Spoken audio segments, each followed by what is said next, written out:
Buenos días a todas y todos. Continuamos con este seminario de carácter formativo, informativo, que organiza la plataforma del tercer sector, abierto a cualquier a cualquier organización social que quisiera participar en él, tanto a quienes estéis aquí presentes en la sala como, por supuesto, a los que nos están siguiendo por streaming. Se os van a repartir también unos cartones para si tenéis que hacer algún tipo de pregunta, que no las podéis ir pasando, para poder ir ordenando las preguntas al final de las intervenciones. Indicaros que también, por supuesto, las personas de streaming también las pueden hacer y también pasarán lo que sean sus preguntas a la mesa, ¿no?, para ir organizándolas.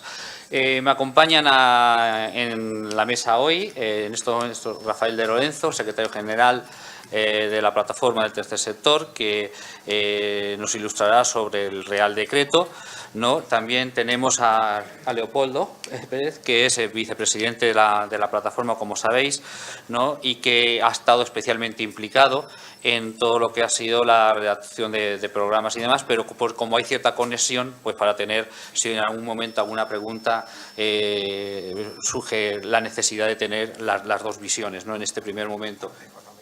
Y también está, y por supuesto, la parte económica de lo que es el decreto, ¿no? Nos acompaña también Elena, directora de la plataforma, y Beatriz, que está acompañando a Rafael de Lorenzo, ¿no?, para lo que sea menester. En principio iba a estar Maribel, no ha llegado, estaba confirmada su presencia. Si llega, pues incorporará a lo largo de la mañana, ¿no? Decir que el Real Decreto por parte de la plataforma se ha trabajado por todos los miembros de la plataforma, pero especialmente por Rafael de Lorenzo y Luis Callo, ¿no? Y bueno, pues entonces, para tener esa primera visión de lo que es el Real Decreto y las consecuencias que tiene y demás, tiene la palabra Rafael de Lorenzo. Rafa, cuando quieras, a tu disposición.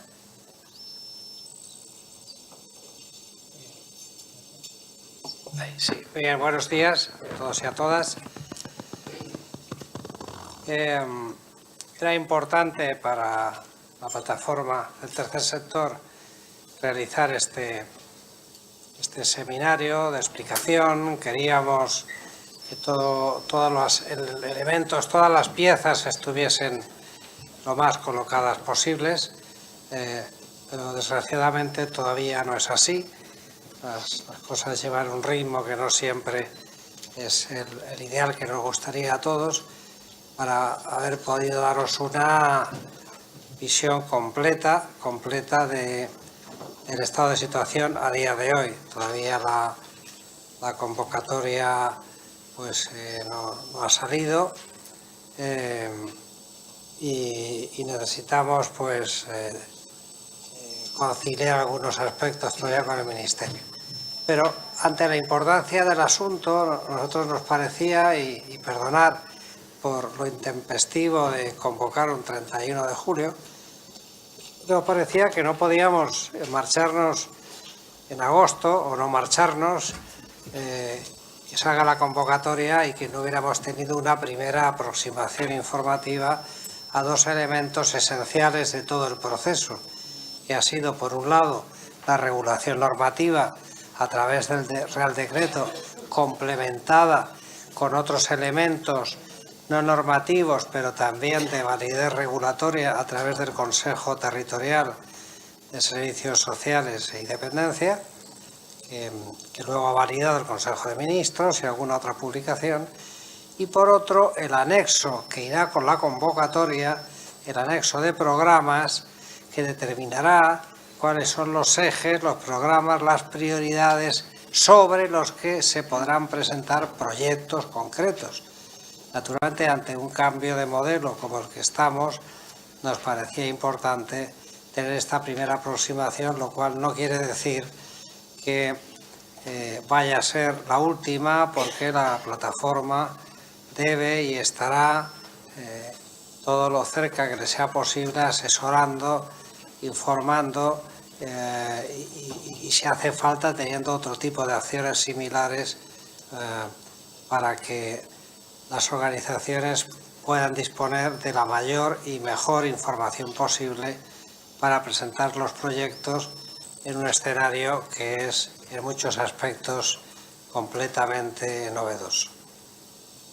Por tanto, hay dos elementos esenciales, el decreto y los programas. Por eso el programa de hoy, como ha apuntado Carlos y antes lo ha dicho nuestro presidente, lo hemos articulado en una doble sesión, esta y posteriormente la de los programas, que por la importancia que tiene nos ha parecido que sería más útil hacerla en modo talleres, en grupos, en 3 grupos, para que pueda haber más cercanía, más interactividad, más presencia de preguntas, inquietudes, cuestiones que algunas podremos contestar ahora, con los documentos de análisis y posicionamiento que tenemos desde la plataforma y que conoce el Ministerio, pero que seguramente las que no podemos contestar, pues tomaremos buena nota para, según vayamos esclareciendo definitivamente el conjunto del horizonte, pues ir dando una cumplida respuesta a las cuestiones y preguntas. Por tanto, hoy es el inicio de un proceso de información y asesoramiento y debéis marcharos cuando concluyamos al mediodía con la idea de que este seminario habrá tenido una utilidad determinada, X, pero que esa utilidad tiene que ser complementada por otras acciones de la propia plataforma del tercer sector que permita que tengáis la mayor información de la que dispongamos también nosotros. Bien, creo que ese es el planteamiento y queríamos hacerlo, lógicamente, no solo con intervenciones nuestras, sino que también participase la subdirección que juega la subdirectora, ¿no? Maribel, que conoceréis la mayor parte de los presentes, pues que juega un papel troncal en todo el proceso porque es la responsable de la instrucción de todo el proceso de gestión de las subvenciones. Bien, cuando se incorpore pues podremos contar con ella en lo que considere más adecuado por su parte. Vamos a empezar, por tanto, con el primero de los dos temas importantes de esta mañana, que es el tema del Real Decreto. Cuando aparece la sentencia en enero, lógicamente todos sufrimos un shock, según nos vamos enterando.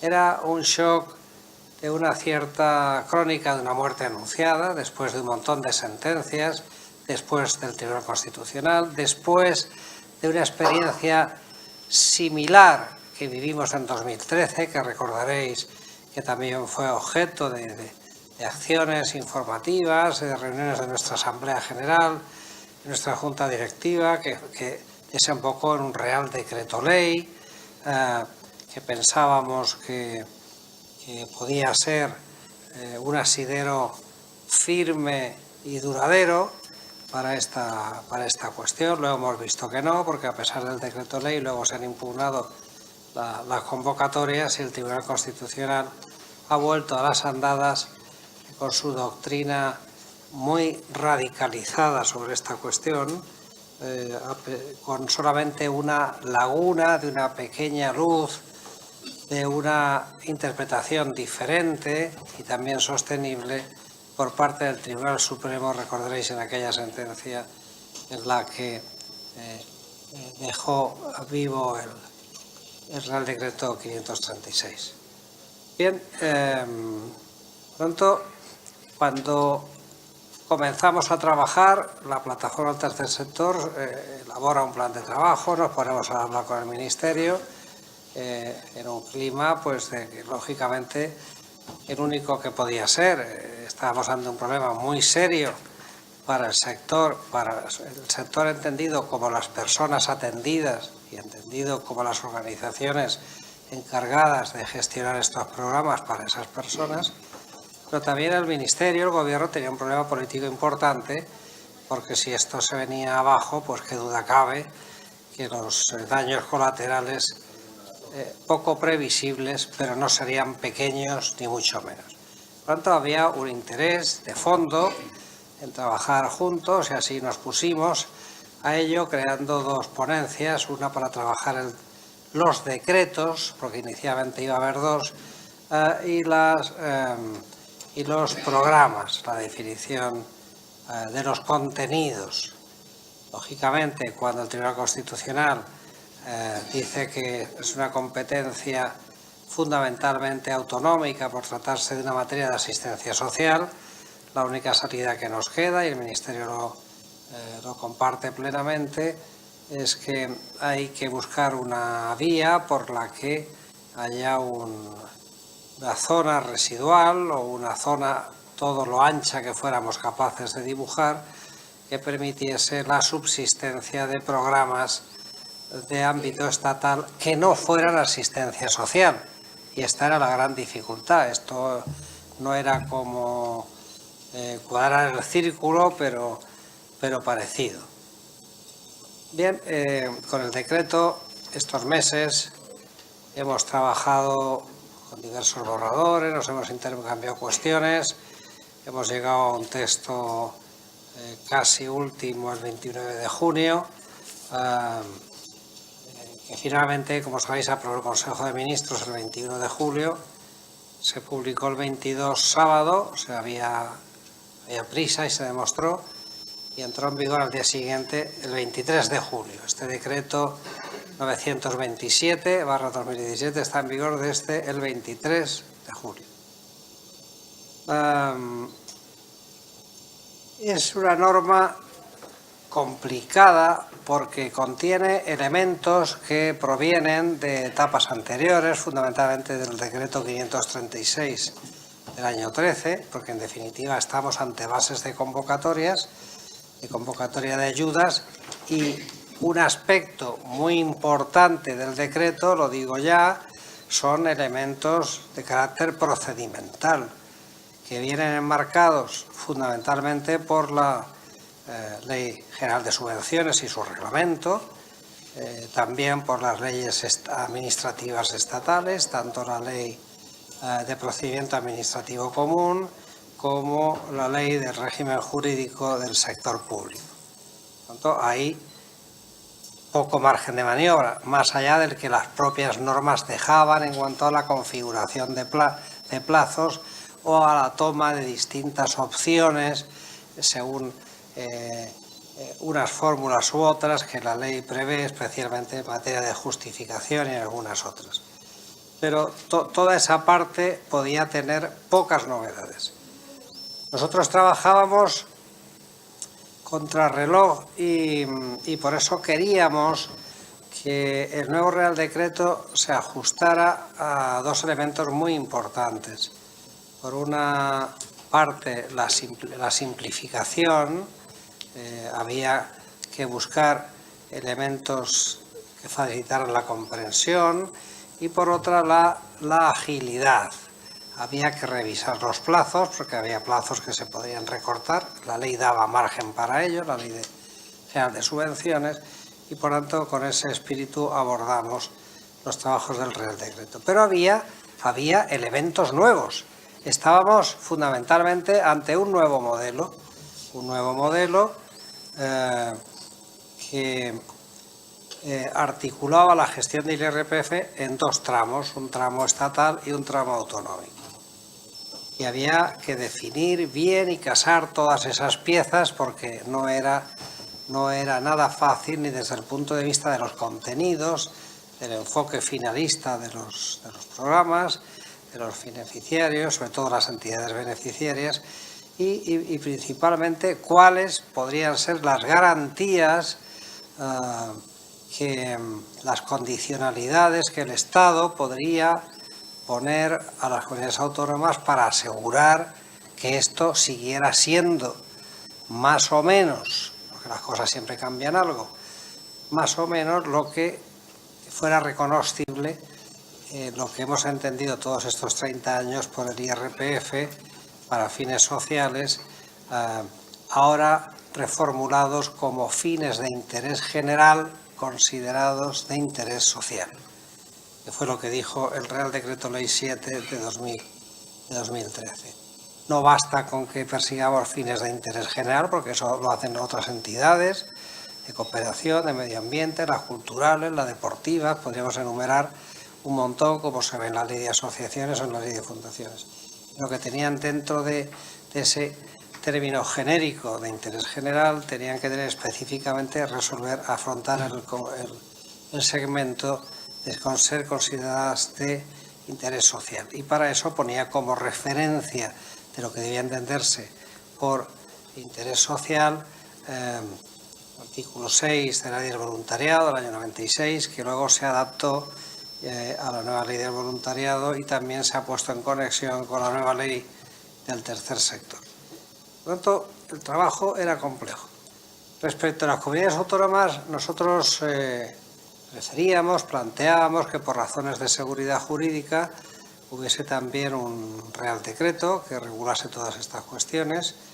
Llegamos a trabajarlo y a consensuarlo con el Ministerio, pero luego el proceso negociador complejo con las comunidades autónomas, todos habéis tenido ocasión de leer reseñas en prensa y declaraciones al respecto, pues el proceso era de una complejidad y de una turbulencia pues que se llevó por delante ese intento que para nosotros era importante, pero que no hicimos todo lo que pudimos para evitarlo, pero llegó un momento que nos desbordó a todos. Y así que ese modelo de doble tramo ha quedado, para que podáis subrayarlo, que la parte autonómica está regulada por un acuerdo del Consejo Territorial de Servicios Sociales y de la Dependencia, acuerdo de 26 de abril, que luego se ha ido actualizando, completando y aprobando definitivamente, y que ratificó el Consejo de Ministros. Quiero recordar que también de 21 de julio, pero la fecha no sé si me equivoco en ella, ¿no? Pero el Consejo de Ministros ratificó ese acuerdo del Consejo Territorial. ¿Qué ocurre con este acuerdo? Que tiene un valor de acto administrativo, no es una norma. Por lo tanto, es un acto administrativo que vale para este año, que puede tener una validez mientras no se modifique por otro, pero carece de los elementos formales de seguridad jurídica de toda norma. Que no establece reglas del juego que tengan visos de una cierta estabilidad y continuidad en el tiempo.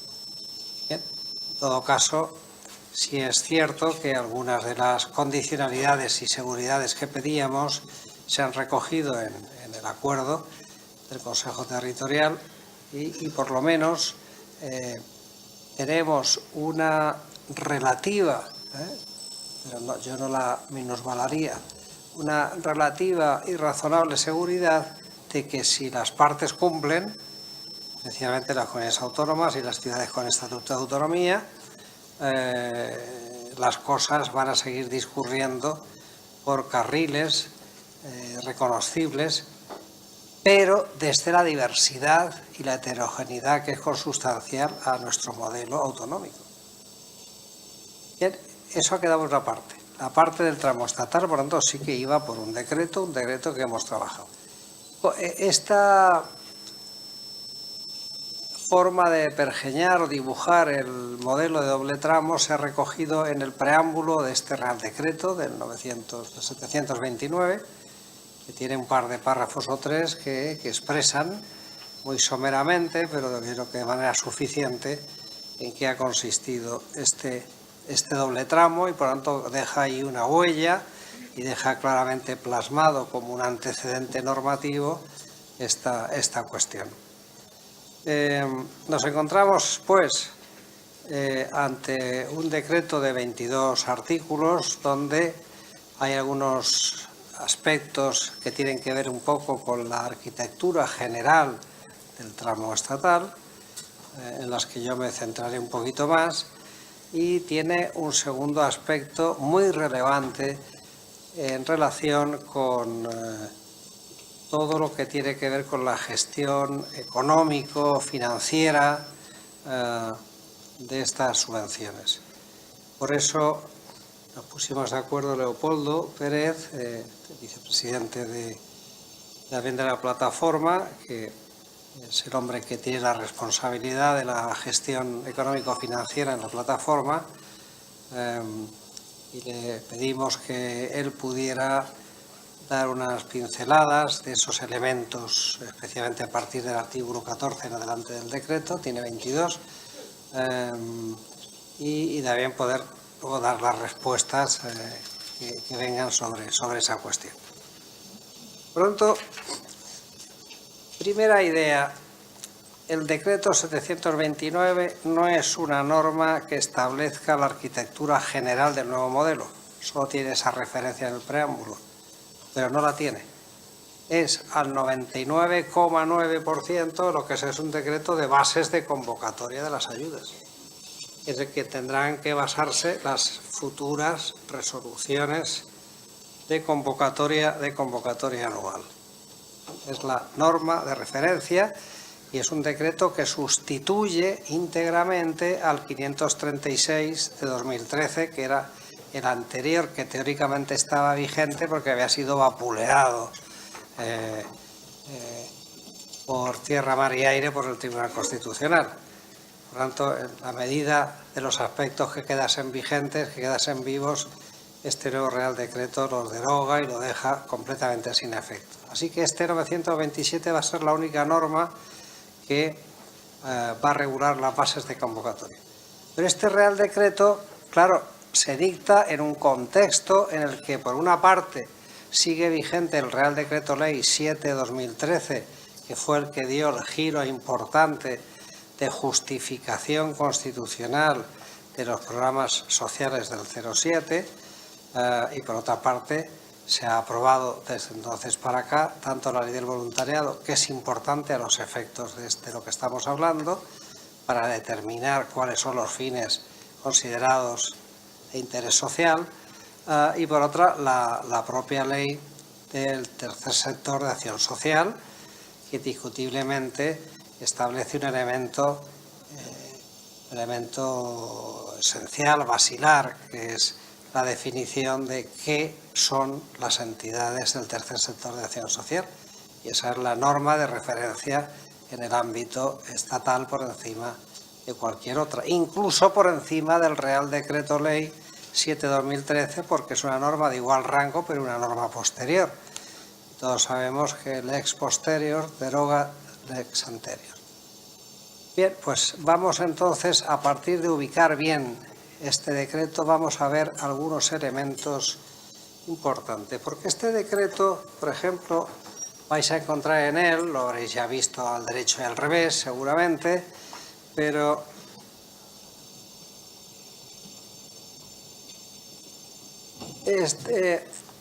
regula por una parte todo lo atinente a las entidades beneficiarias, también cuáles son los programas financiables, los criterios de valoración tanto de las organizaciones como de los programas, además donde se articula una serie de baremos que son muy importantes para una determinación objetiva de la resolución final, los procedimientos de concesión, cuáles son los gastos subvencionables, las obligaciones que asumen las entidades beneficiarias, todo lo referido a la justificación, que es importante y donde hay alguna novedad positiva que Leopoldo nos contará después, y luego los instrumentos de seguimiento y control. Pasando ya a los aspectos más importantes del articulado, yo comprendo que es difícil explicar esta cuestión de manera práctica y desde una perspectiva metodológica, si yo extrajera factor común hacia una serie de elementos o factores o principios de la norma, seguramente me habría colocado en las nubes y con serias dificultades para transmitirlo y sobre todo para entender algún sentido práctico. Por eso he optado por un método más tradicional, más académico, me vais a disculpar, puede ser algo más tedioso, que va a ser analizar sobre el propio articulado del decreto, recordar qué dicen algunos textos y hacer algunos comentarios. Del artículo 1 vamos a pasar porque es el objeto de la norma, ya hemos dicho que es la articulación de las bases de las convocatorias. Esta será la norma de referencia que obligatoriamente debe acatar y desarrollar y concretar la resolución de cada convocatoria anual. Vamos a ir al artículo 2, que es el ámbito de aplicación. Tengo conmigo en la mesa a Beatriz de Miguel, que es asesora técnica del Consejo General de la ONCE, y ella se va a encargar de leerlo porque es la que ha sufrido conmigo más el manejo de estos papeles. Beatriz, vamos al artículo 2. ¿Tiene el micrófono? Sí, ya está. Es el ámbito de aplicación. Tiene dos apartados. Apartado 1. Este Real Decreto será de aplicación a las subvenciones que, en el ámbito de las competencias de la Administración General del Estado, convoque la Secretaría de Estado de Servicios Sociales e Igualdad del Ministerio de Sanidad, Servicios Sociales e Igualdad, para la realización de actividades de interés general consideradas de interés social a las que se refiere el artículo 3. Y el apartado 2. Este Real Decreto no será de aplicación a las subvenciones que, en el ámbito de las competencias de la Administración General del Estado, convoquen y otorguen otros departamentos ministeriales para la realización de actividades de interés general consideradas de interés social. Bueno, por tanto, queda claro que esto está circunscrito a las ayudas que convoque la Secretaría de Estado de Servicios Sociales e Igualdad y que quedan excluidos del ámbito de la norma los que cualquier otra convocatoria de otro departamento ministerial, señaladamente, lo dice el decreto después, recalca las que son de medio ambiente y de cooperación, pero las de cualquier otro ministerio que aun alegando que fueran de interés general, considerados de interés social, pues no podrían ir por esta norma, sino que tendrían que dictar una norma específica para ese tipo de subvenciones. Por lo tanto, el marco queda bien aquilatado, que se refiere exclusivamente, subrayo, exclusivamente al ámbito de la Secretaría de Estado de Servicios Sociales e Igualdad. La siguiente pregunta que nos tenemos que hacer, bueno, y antes que hablábamos de fines de interés general, ahora, ¿qué se puede considerar actividades de interés general consideradas de interés social? Que se regulan en el artículo 3 del Real Decreto. Vamos a leerlo porque este remite al Decreto Ley del año 13 y es importante que hagamos una interpretación de conjunto de ambos preceptos. El artículo 3 dice: a los efectos del objeto del presente Real Decreto serán actividades de interés general consideradas de interés social aquellas que sean realizadas por entidades del tercer sector de acción social a que se refiere el artículo 4 y que resulten encuadrables en algunos de los supuestos contemplados en los apartados siguientes. A. Las actividades referidas a los ejes contemplados en el artículo 2.1 del Real Decreto Ley 7/2013 de 28 de junio en el ámbito propio del Estado. Pero recordar que aquellos ejes del Real Decreto Ley eran 5 ejes. Era la atención sociosanitaria, la atención socioeducativa y laboral, los temas de seguridad, seguridad ciudadana y lucha contra la delincuencia, y finalmente los cuarto y quinto, que eran los de medio ambiente y los de cooperación, que esos no entran. Estos eran los ejes a los que se está refiriendo. Solo entran los 3 primeros. Atención sociosanitaria, tema socioeducativo y laboral, y tema de seguridad ciudadana y lucha contra la delincuencia. Continúo. Sí. Letra B. Las actividades que, en el marco de los ejes fijados en el apartado anterior, en el ámbito de competencias del Estado y al amparo de lo previsto en el párrafo primero del apartado 2 del artículo 2 del Real Decreto Ley citado en el apartado anterior y de conformidad con los artículos 3.2 y 6.1 de la Ley 45/2015 de 14 de octubre de voluntariado, sean consideradas de interés social.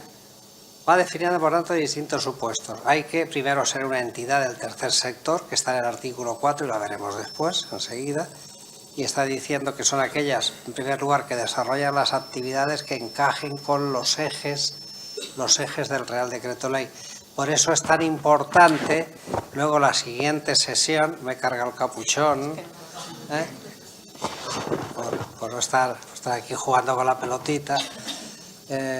Primero, las entidades que cumplan los ejes, y decía que es muy importante la segunda sesión que anunciábamos, de determinar qué proyectos o qué líneas de proyectos podrán tener cabida presumiblemente o con una fiabilidad razonable y en la medida en que podamos en los próximos días contrastarlo con el Ministerio, la seguridad será todavía mayor. De momento tenemos una opinión unilateral, que es la que os transmitiremos hoy. Tan importante estudiar estos ejes, prioridades y programas, porque es que es la clave de bóveda. El Real Decreto Ley 7/2013 ya dice, artículo 2.1, que aquellas entidades que sean del tercer sector que desarrollen programas que tengan que ver con estos tres ejes. Vale, esa primera opción. Segunda opción, ¿vuelves a leer la B, por favor? Las actividades que, en el marco de los ejes fijados en el apartado anterior, en el ámbito de competencias del Estado y al amparo de lo previsto en el párrafo primero del apartado 2 del artículo 2 del Real Decreto Ley citado en el apartado anterior y de conformidad con los artículos 3.2 y 6.1 de la Ley 45/2015 de 14 de octubre de voluntariado, sean consideradas de interés social. Esto viene a decir que, vale, si además de estar dentro de los ejes, que hay que estar en todo caso dentro de los ejes del decreto ley, estos tres ejes que acabamos de citar, y que no debemos borrarlos de ninguna forma, aunque luego en el siguiente grupo, la siguiente ponencia, esos ejes se desdoblarán en prioridades, en programas, se hará más explícito, como es lógico. Pero dice el segundo supuesto, que además de cumplir lo que dicen los ejes, tienen que ser aquellas actividades que sean de competencia estatal. No olvidemos que el tramo estatal solamente es sostenible en la medida que desarrolle programas que sean de competencia del Estado. Porque si son de competencia autonómica estamos otra vez en las mismas. Ese es el gran reto. Todo lo que es asistencia social se ha ido a las autonomías. Así que lo que debe quedar en el Estado es algo diferente a la asistencia social y, por tanto, engarzable con una competencia del Estado. Y remite al Real Decreto Ley. Vamos a ver el Real Decreto Ley, el artículo, ha dicho primer párrafo del 2.2, ¿es así? Del 2.2, vamos a leerlo, porque esto hay que ir con una aguja de marear, desde luego para ir teniendo claro qué supuestos son los que entran. Repito, primer supuesto, los que se ajusten a los ejes del artículo 2.1 del Real Decreto Ley. No diré más porque solo hay ese, no hay que citarlo ya por todos sus números. Segundo supuesto. Artículo 2, apartado 2, primer párrafo. En el marco de los ejes fijados en el apartado anterior y en ejecución de lo previsto en el artículo 2 del Acuerdo entre el Estado español y la Santa Sede sobre Asuntos Económicos de 3 de enero de 1979, las cantidades a distribuir en el año 2013 y siguientes, obtenidas de la asignación del porcentaje del rendimiento del impuesto sobre la renta de las personas físicas para otros fines de interés social, se destinarán a actividades de interés general que, entre las recogidas en el artículo 4 de la Ley 6/1996 de 15 de enero del voluntariado, puedan ser declaradas reglamentariamente como de interés social. Dicho porcentaje será fijado anualmente en la Ley de Presupuestos Generales del Estado. Bueno, aquí para entender esto, ni hagáis caso a la Santa Sede, solo a los efectos de este artículo. En todo lo demás cada uno es muy libre de hacer el caso que quiera. Y tampoco hagáis caso al presupuesto y al porcentaje del presupuesto. Naturalmente que cada año la Ley de Presupuestos establece cuáles son los porcentajes del IRPF que se dedican al tema social, a medio ambiente y a cooperación. No, aquí lo importante es que dice que también tiene encaje como segundo supuesto aquellos proyectos que sean considerados de interés social con arreglo al artículo 4 de la Ley de Voluntariado del 96. Como la ley se derogó por la Ley 45/2015 del voluntariado, ahí hay dos artículos fundamentales que debéis anotaros, que son el 3.2, que es el que dice que son actividades de interés general, consideradas de interés social, las que se enumeran, y remite al artículo 6.1, que tiene un listado de 5, 6 o 7 supuestos, que lo plantea como actividades, pero que el desarrollo de esas actividades es lo que nos dará la certeza de que estamos dentro de la aplicación de este segundo supuesto. Es decir, primero los ejes del decreto ley y segundo aquellas actividades consideradas de interés social que sean subsumibles en los artículos 3.2 y 6.1 de la Ley del Voluntariado. Yo creo que esto es lo fundamental, para que nos aclaremos, porque si no esto es muy difícil de interpretar luego, ¿eh? Muy bien, ahí acabábamos el 3, ¿verdad? Sí, te digo, volviendo a nuestro decreto, al artículo 3. Bien. Si más o menos tenemos una primera aproximación a qué se entiende por actividades de interés general consideradas de interés social, porque este es el meollo, tienes que ser entidad del tercer sector y tienes que desarrollar este tipo de actividades. Ya sabemos los dos supuestos a los que nos podemos agarrar con una relativa certeza. Ahora bien, ¿y qué hay que entender por entidades del tercer sector? Esto es lo que dice el artículo 4 que vamos a leer. Artículo 4. Entidades o organizaciones del tercer sector de acción social.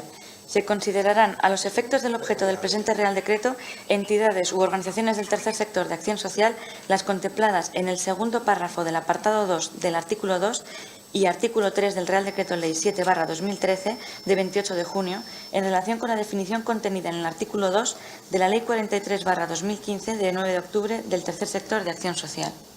Bueno, aquí nuevamente nos remite, dice que son entidades aquellas a las que se refiere el artículo 2.2 del decreto ley de nuevo. Vamos a ver el 2 segundo párrafo. Dice, asimismo, podrán obtener ayudas económicas y subvenciones con cargo a los créditos que se destinen a otros fines de interés general la Cruz Roja Española y demás entidades o organizaciones no gubernamentales que desarrollen las actividades a las que se refiere el apartado anterior. Bien, por tanto, son todas aquellas cuya actividad encaje con uno de los dos supuestos que hemos dicho ya, o los ejes o aquellas que tienen relación con la ley del voluntariado. Pero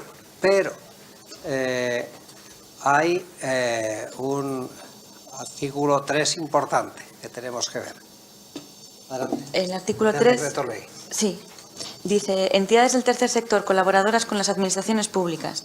Las administraciones públicas, en el ámbito de sus competencias, podrán reconocer como entidades del tercer sector colaboradoras a aquellas organizaciones o entidades que desarrollen actividades de interés general. Por tanto, las que pueden acceder son o las ONGs que desarrollan las actividades de la ley de voluntariado o las que sean reconocidas como entidades colaboradoras con las administraciones públicas. ¿Y cuáles son esas en relación con el tramo estatal? Pues las que dice el artículo 4 del Real Decreto Ley. Vamos a ver. Sí. En el artículo 4, apartado 1. En el ámbito de la Administración General del Estado podrán reconocerse como entidades del tercer sector colaboradoras a aquellas organizaciones o entidades que reúnan los siguientes requisitos. 2 puntos, enumera letras. A. Estar legalmente constituidas como entidades de ámbito estatal y, cuando proceda, debidamente inscritas en el correspondiente registro administrativo de ámbito estatal en función del tipo de entidad de que se trate. B. Carecer de fines de lucro o invertir la totalidad de sus beneficios en el cumplimiento de sus fines institucionales no comerciales. C. Desarrollar actividades de interés general, considerando como tales a estos efectos las previstas en el artículo 4 de la Ley 6/1996 de 15 de enero del voluntariado. D. Cualquier otro que se establezca legal o reglamentariamente. Y por tanto dice que las entidades reconocidas como colaboradoras con la Administración General del Estado también están legitimadas para solicitar estas ayudas. Lo que pide que han de ser organizaciones de ámbito estatal, establece los requisitos. Como no ha habido ese reconocimiento ni en el año 13, ni en el 14, ni siquiera en este momento, tiene que seguir vigente la transitoria, el apartado 1 de la transitoria del Real Decreto Ley, que decía que en tanto no se desarrolle este artículo 4 del Decreto Ley, del Real Decreto Ley, tendrán la consideración de entidades colaboradoras las que cumplan los siguientes requisitos, y remite al artículo 4.1 del Decreto Ley. Por tanto, esa es la situación en la que estamos. Todas las que cumplan, que son las que ya acreditaron los 2 años anteriores, desde 2014 para acá, que cumplían esos requisitos y que por tanto estaban bajo el paraguas de la consideración de entidad colaboradora con la Administración General del Estado, sigue siendo así. Por tanto, todas las que cumplan esas condiciones tienen que poder participar en el proceso de concurrencia de las ayudas. Y estamos teniendo un problema, es el artículo 6.1 del Real Decreto 729, que además de reproducir lo que dice el decreto ley, la Cruz Roja, las ONGs que sean entidades colaboradoras, abre una puerta, así como a otras ONGs que cumplan una serie de requisitos, y establece un total de 8 requisitos. 8 requisitos, generalmente son 7, porque la enumeración pasa de la letra F a la H, se ha saltado la G, pero la G está vacía, no tiene contenido. Quienes cumplan esos requisitos. Y una cosa que estamos en este momento discutiendo con el Ministerio es que, claro, no sé, hay que seguir exigiendo el requisito de la estatalidad para poder presentarse a las ayudas del tramo estatal, que va de cajón, que el tramo estatal en la Administración del Estado son organizaciones las ayudas tienen que tener ese ámbito y por tanto las organizaciones tienen que poder acreditar que tienen un ámbito estatal. Pero este es un punto que todavía el artículo 6.1 del actual decreto, tal y como está, la plataforma del tercer sector no lo tiene todavía en stand-by y en un proceso de petición de revisión, porque ha abierto un portillo inesperado y no acordado que el Ministerio debería revisar para evitar otro tipo de daños colaterales imprevisibles. Bien, yo voy a terminar para que Leopoldo pueda entrar en la parte económica, que es mucho más importante.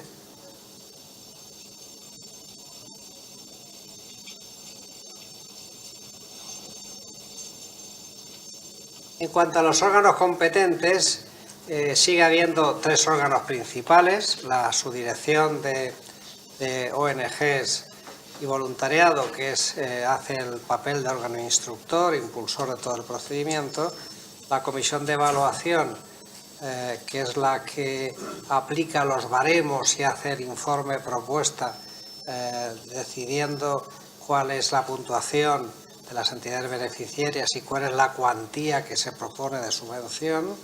Es decir, que en esta comisión se ha aceptado que haya, con voz y sin voto, 2 representantes de la plataforma del tercer sector designados desde la Comisión de Diálogo Civil. Yo creo que este es un tema importante que hay que subrayar, de avance en la participación y en el diálogo civil. Y el tercer órgano es el titular de la Secretaría de Estado, que lógicamente es el que toma la decisión final, el que firma el convenio programa, el que tiene la potestad de revisar, en su caso, ese convenio programa, etc. Estos son los 3 órganos, pero la novedad es la que os estoy resaltando. Todo lo demás es muy parecido a la situación anterior. En cuanto a la solicitud, teníamos planteado un plazo de 15 días por aquella urgencia que os dije al principio de la intervención, pero al echarse encima agosto no parecía lógico. Hemos pedido, y así lo acepta el Ministerio, está en el decreto, el plazo es de 1 mes a partir del día siguiente de la publicación de la convocatoria. Estaba previsto que se convocase durante esta semana la convocatoria, pero necesitaríamos alguna confirmación por parte del Ministerio, que todavía no tenemos, de cuál es la fecha prevista de convocatoria.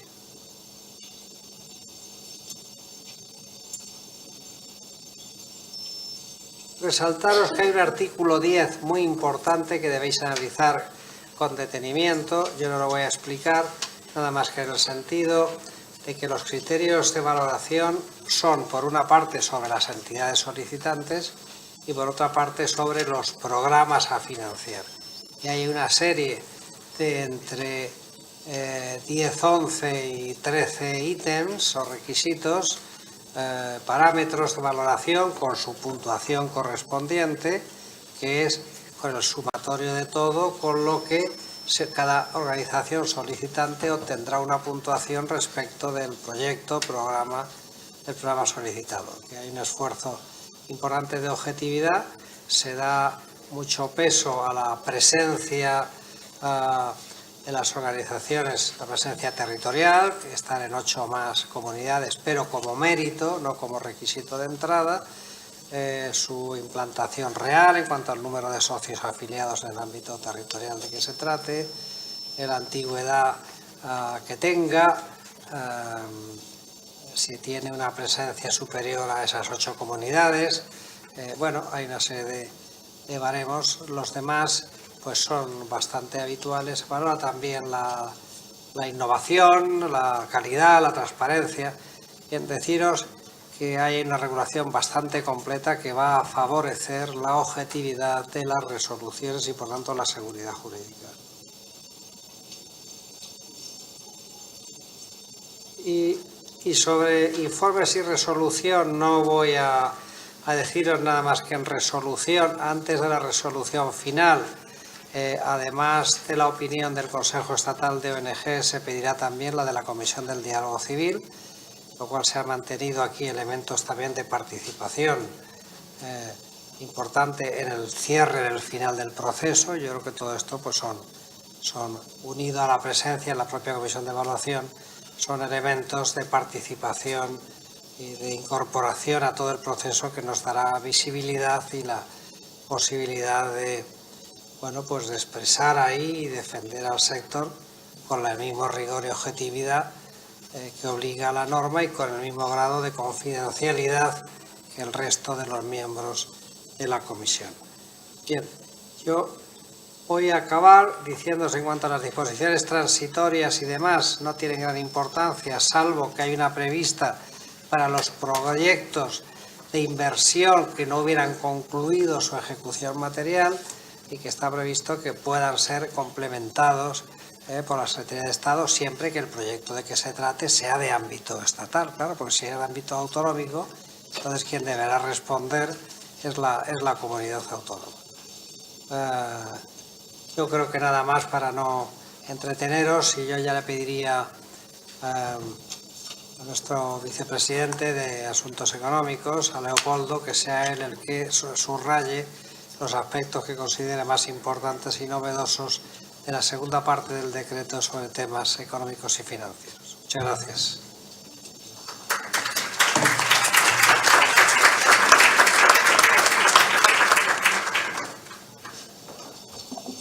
Bueno, buenos días a todas y a todos. Gracias. Voy a intentar ser lo más ágil posible para no ser muy pesado en esta intervención.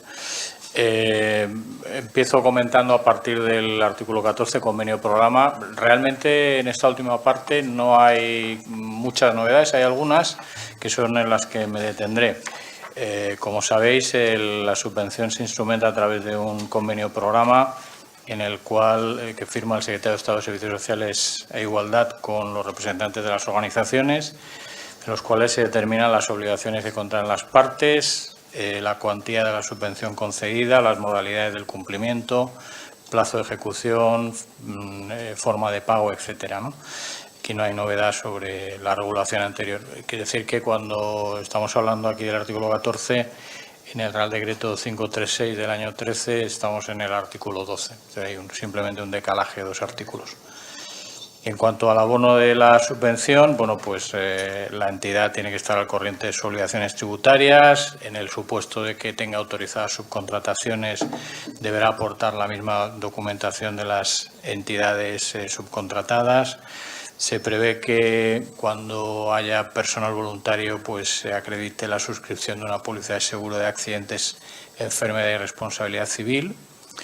Si hay un punto novedoso en este artículo 15 y es una referencia a la Ley 45/2015 de voluntariado, en el sentido de que deberá presentarse declaración responsable de que las personas voluntarias que participan en los programas no tienen antecedentes penales por delitos contra la libertad, de indemnidad sexual, trata, explotación de menores, delitos de violencia doméstica o de género, por atentar contra la vida, la integridad física, la libertad, la integridad moral o la libertad e indemnidad sexual del otro cónyuge de los hijos, o por delitos de tráfico ilegal o inmigración clandestina de personas o por delitos de terrorismo. También novedoso hay un último párrafo, se dice expresamente que el pago tendrá carácter anticipado, ya se decía en el Real Decreto anterior. La novedad es que se incluye en un último párrafo diciendo que los beneficiarios quedan exonerados de la constitución de la garantía en virtud de lo contemplado en la letra D del artículo 42.2 del Reglamento de la Ley General de Subvenciones. El artículo 16, en cuanto a modificaciones de resolución y concesión del convenio programa, no ofrece novedades sobre la regulación anterior. Se prevé la posibilidad de solicitar con carácter excepcional modificaciones al convenio. Se deberá fundamentar suficientemente la necesidad de la alteración. Se deberá solicitar esa modificación preferentemente en el primer mes natural siguiente a la finalización del periodo de seguimiento. Y las resoluciones de las solicitudes se dictarán por la persona titular de la Secretaría de Estado de Servicios Sociales e Igualdad. En el artículo 17, en cuanto a las obligaciones de la entidad u organización beneficiaria de la subvención, como obligaciones, ingresar el importe en una cuenta bancaria abierta exclusivamente para ingresos y pagos realizados con la subvención. Se introduce un párrafo en el cual se precisa que las entidades que tengan adaptada su contabilidad al Plan General Contable o aquellas que lo hayan adaptado conforme al Real Decreto 1491 del año 11, podrán calcular el interés de la subvención, en el caso de que lo tengan en una cuenta no aparte, una cuenta interna, el interés aplicable a los días resultantes entre la fecha de cobro y la fecha contable de devengo, que será el Euribor a un año medio mensual del periodo de ejecución de la subvención. Tal y como están los tipos de interés, pues es una solución que puede ser costosa para las entidades. El resto de los apartados siguen igual, pues realizar la actividad, justificar el cumplimiento de la finalidad, gestionar y realizar de forma directa las actividades que constituyen el contenido principal de los programas, comunicar tan pronto se conozcan otras ayudas o ingresos, incorporar de manera visible el logotipo, tener suscrita la póliza de accidentes, conservar los documentos. Bueno, no los leo, los tenéis en el Real Decreto y son los que ya conocemos. En cuanto al control y seguimiento, bueno, pues aquí hay una referencia a la ley y al Reglamento General de Subvenciones. Sobre el gastos subvencionables, pues en el artículo 19 se especifica que los gastos serán aquellos que de manera indubitada respondan a la naturaleza de la actividad subvencionada, que no se admitirán gastos corrientes o de gestión que excedan o no se ajusten a las limitaciones que están en el artículo 9 y que en ningún caso, y esto es importante, y viene ya de anteriores regulaciones, no serán subvencionados los gastos de amortización de los bienes inventariables. En cuanto a la justificación de gastos, como sabéis, hay dos modalidades: la cuenta justificativa con aportación de justificantes en los términos que están previstos en el artículo 72 de la Ley de Subvenciones, que incluye una memoria de actuación, una memoria económica. Y también se puede optar por la justificación a través de una cuenta justificativa con informe de auditores, que está regulada en el artículo 74 de la Ley de Subvenciones. El informe del auditor tendrá un alcance que se determina el cumplimiento de las obligaciones en la gestión de la subvención, la adecuada justificación, la realidad y regularidad de las operaciones y la adecuada y correcta financiación de las actividades. En cuanto a las partidas de gastos, son las que ya conocemos: gastos corrientes, que incluyen personal, mantenimiento y actividades y dietas y gastos de viaje; los gastos de inversión, en cuanto a adquisición de inmuebles, obras y equipamiento; y los gastos de gestión y administración.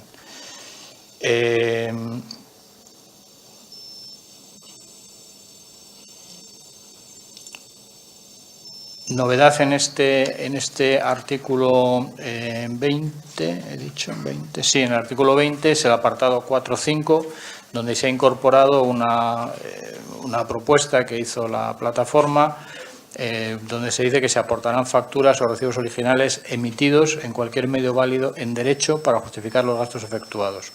Con esto pretendemos abrir la puerta a la posibilidad de justificar mediante documentos expedidos electrónicamente. Hay otra novedad en el apartado 5, donde se determina el plazo de presentación de la justificación. Se dice expresamente que el plazo de presentación de la justificación es el 28 de febrero del año siguiente al de ejecución de los programas, si es por la modalidad de cuenta justificativa con aportación de justificante de gasto, y el 31 de marzo si es por modalidad de cuenta justificativa con informe de auditor. Se especifica también en el apartado 6 de este artículo 20 el procedimiento para la devolución voluntaria. Se dice que cuando una entidad pretende hacer una devolución voluntaria deberá solicitar a la Subdirección General de Organizaciones No Gubernamentales y Voluntariado la expedición de una carta de pago de ingresos no tributarios según el modelo 069, por la que podrá hacer el ingreso en el Tesoro. En cuanto a la responsabilidad civil del régimen sancionador, no hay novedades. Respecto a los reintegros, tampoco. Y únicamente destacar, ya lo ha hecho Rafael antes, la disposición transitoria única en cuanto a programas o inversiones que no estén culminadas, en donde se dice que según el nuevo modelo de gestión, aquellas que correspondan a la competencia del Estado serán financiadas con cargo al tramo estatal de la asignación tributaria. Yo creo que esto es en grandes rasgos las novedades principales y nada, muchas gracias por vuestra atención.